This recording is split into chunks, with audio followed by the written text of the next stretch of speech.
Bonjour. Pour ce début d'année 2026, mon défi est de tirer l'essentiel du livre de Job dans la Bible en 3 minutes. Or, ce livre contient 42 chapitres. Job est un homme cherchant à plaire à Dieu au maximum, mais il est atteint par de très nombreuses épreuves. Job est en pleine détresse. Il ne comprend pas.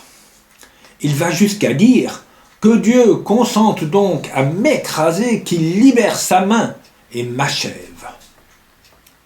Dès le début du chapitre 3 jusqu'au chapitre 32, 3 amis de Job dialoguent avec lui. En résumé, les 3 amis disent que Dieu punit Job parce qu'il se croit juste, alors qu'il a sûrement commis un péché qui lui fait mériter sa situation. Dieu dira dans le dernier chapitre de ce livre que ces 3 amis-là ont dit des choses fausses sur Job et sur Dieu. Du chapitre 32 jusqu'à la fin du chapitre 37, c'est un 4e ami qui parle et qui dit des choses très justes sur Dieu. En particulier, que Dieu n'a de compte à rendre à personne, car Dieu est le créateur de tout.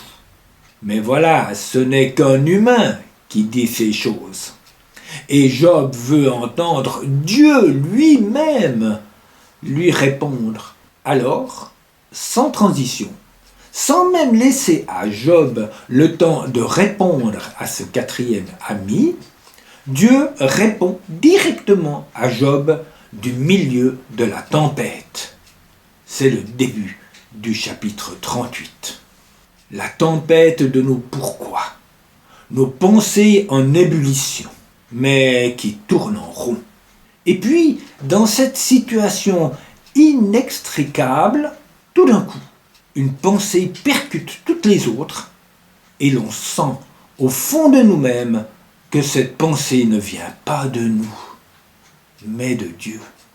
Dieu va en grande partie redire les mêmes paroles qui ont été dites par le 4e ami, mais Job va les accueillir. C'est le moment où il comprend qu'il n'est pas puni par Dieu d'une quelconque faute, mais que Dieu est le créateur de l'univers et donc qu'il n'a de compte à rendre à personne. Sommes-nous vraiment conscients que Dieu n'a pas de compte à nous rendre? Rappelons-nous aussi que le début de l'histoire de Job se passe dans le ciel des esprits, lieu que nous ne connaissons que très peu, lieu de bien des mystères.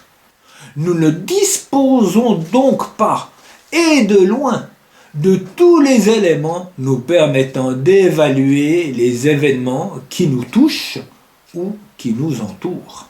Toutefois, nous pouvons, en toutes circonstances, faire confiance à Dieu, car il nous a prouvé son amour envers nous, en ce que, bien que nous fussions encore loin de lui et commettions le mal, il a envoyé Jésus pour mourir à notre place. Bonne journée!